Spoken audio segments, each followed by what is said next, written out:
Hey, so I finished reading all 3 issues of Project Superman. It didn't take very long because it's more modern. This was on the precipice of the New 52, which of course took 30 minutes to read the first 6 issues of Justice League of America, or just Justice League, sorry, not of America. But Project Superman actually was a good read. I enjoyed it. It was the FlashPoint Project Superman numbers 1 through 3. In the first issue, we really get to meet this guy instead, who was made from the DNA of somebody we don't know who it is.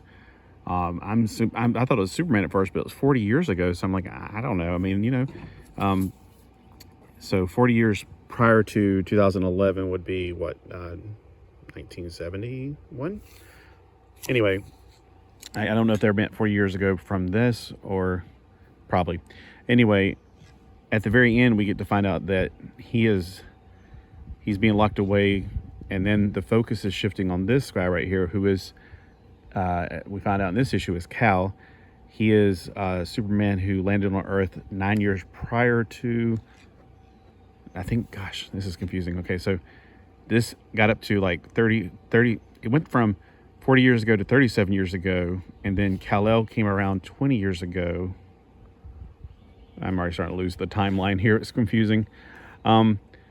So basically he was at like 9 years old when he shows up in this comic. Okay, so, and he loves his crypto, and something happens in crypto, goes berserk and gets put down. And anyway, he's just being held as a subject. But Lois Lane's dad really took a kinding to him, because he feels like he's like a son he never had. And then at the very end, this guy gets loose and goes crazy and tries to kill him and his Lois Lane, who happens to be on the base. Anyway, he protects Lois Lane. I guess, maybe as a crush on her. I don't know. It doesn't make that clear. But in the process, the dad, General Lane, he's like, you can't even hurt me with that gun. It's like, you ever heard of the Phantom Zone? And he basically sends both of them to the Phantom Zone for 20 years. So jumping ahead 20 years, we're now in this issue where he's trying to find Lois Lane and save her, and there's a whole Atlantean / Amazon war going on. There's a lot that's going on between these 2 issues, and I think it's because it's not just a 3-issue series. You have to actually read Flashpoints 1, 2, 3, 4, or whatever. And I did find a reading order list in one of these, so I'm like, I need to, evidently, to understand it, maybe I should just pick up the trade paperback at this point or whatever. But yeah, it's a good story. I enjoyed it. We find out in this issue, and spoiler alert if you haven't read it, his DNA came from something else. I thought it came from maybe Zod, or I don't know, they had a lot of different specimens in their, like alien specimens. I figured maybe the planet blew up and these were other dead Kryptonians' body parts that fell to Earth or something. I don't know. But his was actually from Doomsday. So yeah, he got his DNA from Doomsday, and that's where they made him in from.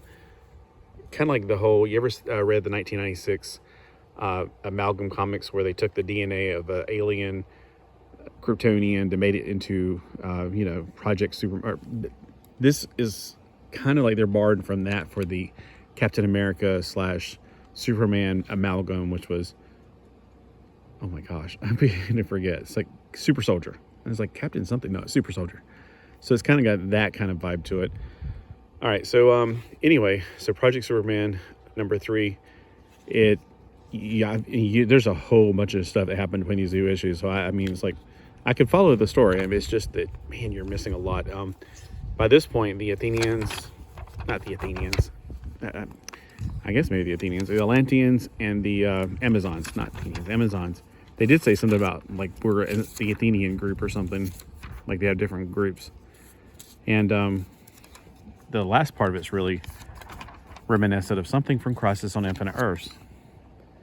There's Superman at this point. I guess he's 29 years old or something. And he's holding Lois, kind of like the whole holding Supergirl comic part. So let's see. I haven't done this in a while. So let's see. The cover art. Was that the first thing? Cover art's okay. I mean, it definitely draws you into it. When I saw this, I was like, what the heck's going on there? Is this like something like he didn't quite make it to the Kent farm and they intercepted him? Is that what happened in this universe? And then inside art, it's passable. It looks like somebody went crazy with the magic markers. I mean, it's super over inked, and I don't know. It looks very sketchy at the same time. It looks also like it's trying to be Dragon Ball Z there. Like, I got this very big anime feeling from it. So yeah, it's definitely not the kind of art I'm used to, but it's passable. I mean, it works. It does what it does.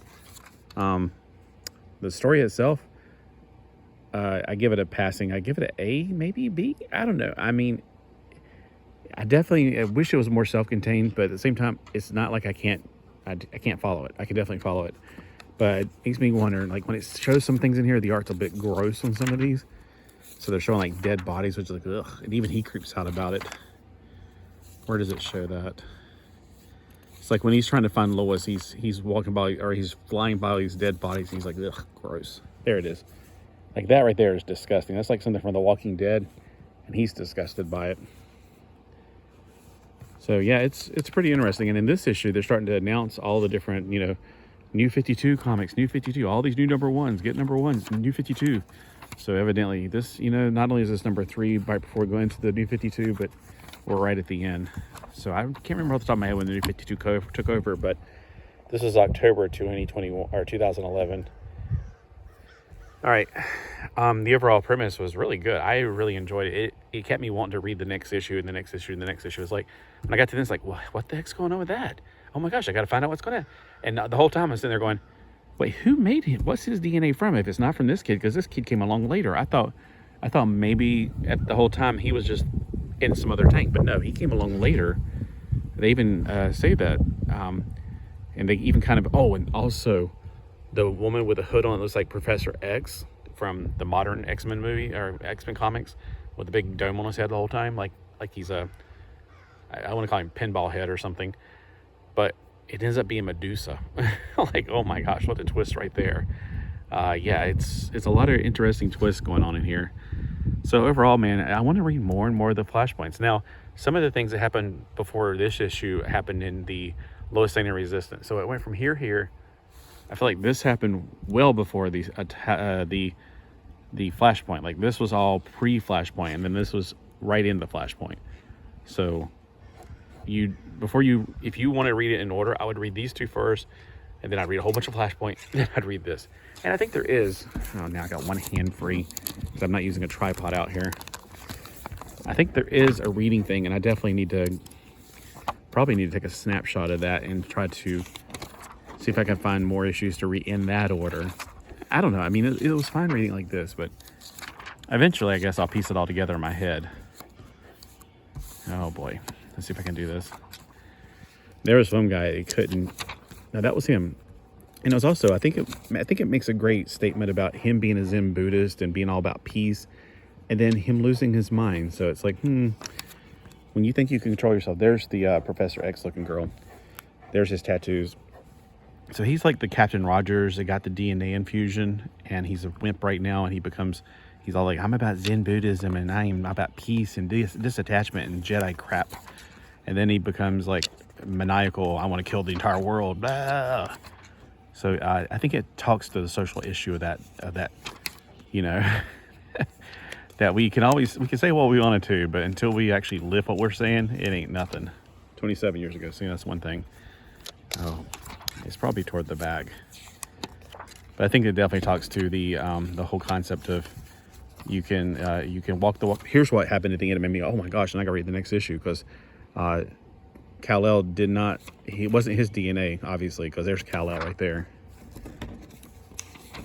So anyway, back.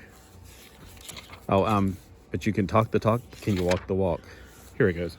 All right, so everything you need to know about the flashpoints. Here's the reading, the complete epic. I guess that's the reading order. So, although it's missing obviously flashpoints 1 and 2, so I can probably find one online. I would like to know what the complete reading order is, and then maybe collect all of these or something, because so far I'm very intrigued. I would like to read more. So guys, let me know if this is something that I should pursue, or if I'm like, no, don't do it. You got a good one here. Don't mess it up. I mean, I don't know. From what I've read so far, it's pretty interesting. It's definitely intriguing. I do like some of the stories that I've gotten from television, like the movies they've made, like Thomas Wayne, that was a good story from from just the movie parts I've seen. So I definitely like to go back and find out how good the comic book was itself. Jeff Johns, oh my gosh, as soon as I see Jeff Johns, it's like I like Jeff Johns stuff. And is Peter J. Tomasi doing any of these? Because he's a good writer too. All right, well, anyway, thanks for watching, and let me know what you thought of the FlashPoint series, and is this something that everybody should read or what? Because I don't like modern comics for the most part, because I feel like I'm being preached at. I don't feel like I was being preached at in this. Also, I feel like it wasn't trying to make me convert to some social issue or something. I always like how in the older comic books, you know, people can have their own opinions and we all got along. I feel like nowadays you can't have an opinion, at least not one contrary to certain people. All right, have a great day. Thanks for watching, and if you want me to do more reviews, I can do more. Probably not gonna be this long because I'm not as organized as, I don't usually do 3 issues at a time anyway. I'm not as organized on this one. All right, have a great day. And look, also, it was hard to read with my cat here. Look, Goldilocks is just loving me too much, just giving me too much attention, and dragging dirt up here all over my comics while I'm trying to read. Using that right at Goldilocks. And then I got another one down here rubbing my legs. Where did she go? Midnight and a little bit. Where did she go? There she is. There's Midnight. I got the sun on my back and that feels good. Have a great day, and read a comic book.